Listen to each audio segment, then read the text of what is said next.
Hi all you singers out there, this is Jim Dix. I want to take just a minute to put up a quick tip on singing and matters relating to singing. Today's topic is going to be microphones and mic technique. The first thing, some of this may be old stuff to you veteran singers, and some of this may be really important, good information if you're new to singing or just new to performing live with a sound system and a microphone. So the first kind of mic, the most common mic you're going to use or find is Shure SM58. This is a dynamic mic. It's the most common microphone you're going to find in a live situation. You may wind up using a wireless version of it, but still basically this is the kind of mic you'll find. So one thing that you don't want to do is hold the mic way down here. If you hold the microphone far away from your face or angled away from your face, it's going to require the sound engineer to turn up the volume on the mic really high, and it's going to make it more sensitive to the sound that the mic itself is sending to the speakers. When the mic begins to pick up its own sound from the speakers, that's when you get what's called feedback.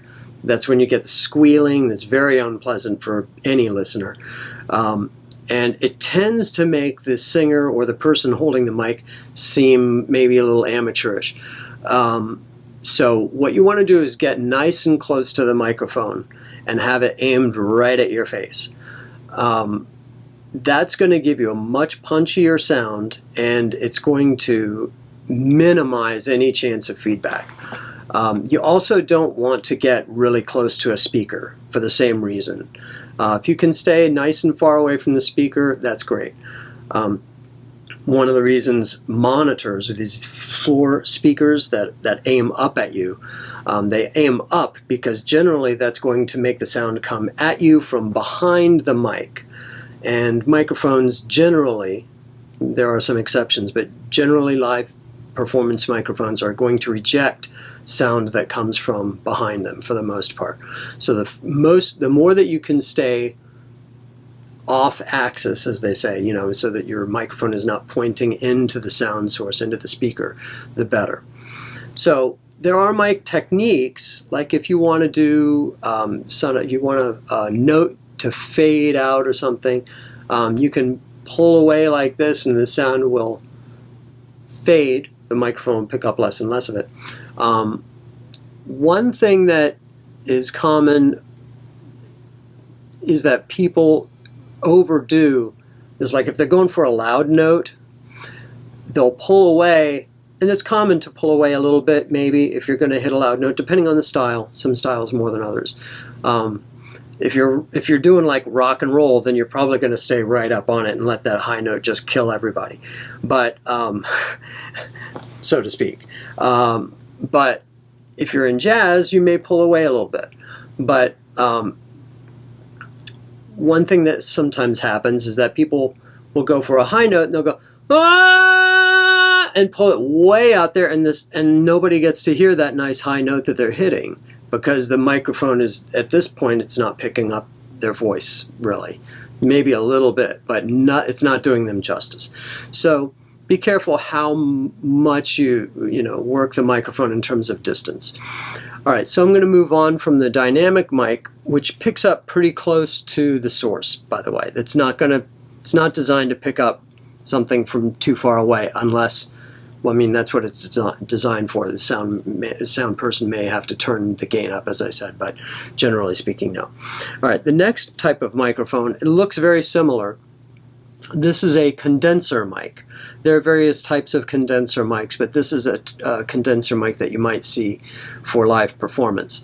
This is an AKG C535.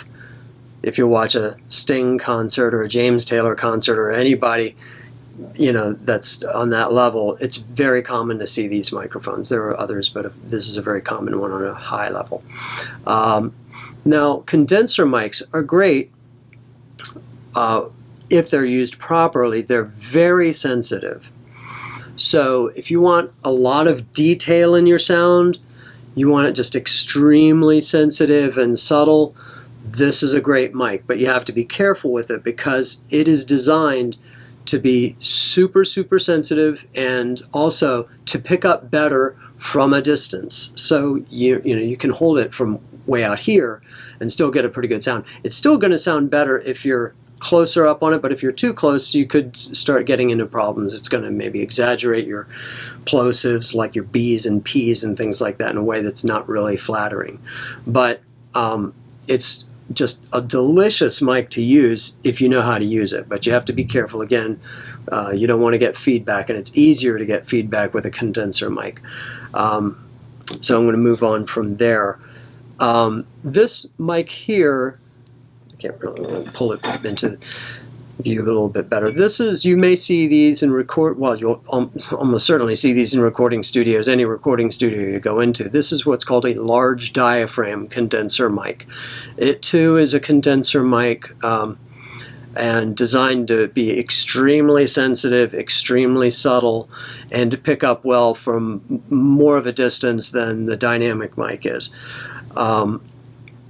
You'll rarely see this used by a singer in a live performance. I can't think of an instance where I've seen that. It would be really, really strange to see. So you're not likely to encounter this. But in a recording studio, they're all over the place. It's ubiquitous. So this is the most common thing to see in a recording studio for a vocalist. So that's really about it in a nutshell. Just remember, again, when you're most of your live performance situations, you're going to be using a dynamic mic, and you want to be really pretty close up on the mic, just an inch or two away from the windscreen. It's not uncommon to actually be in physical contact if you're doing something that's really intense, but you don't want to be holding it way out here. So that's about it for today's quick tip.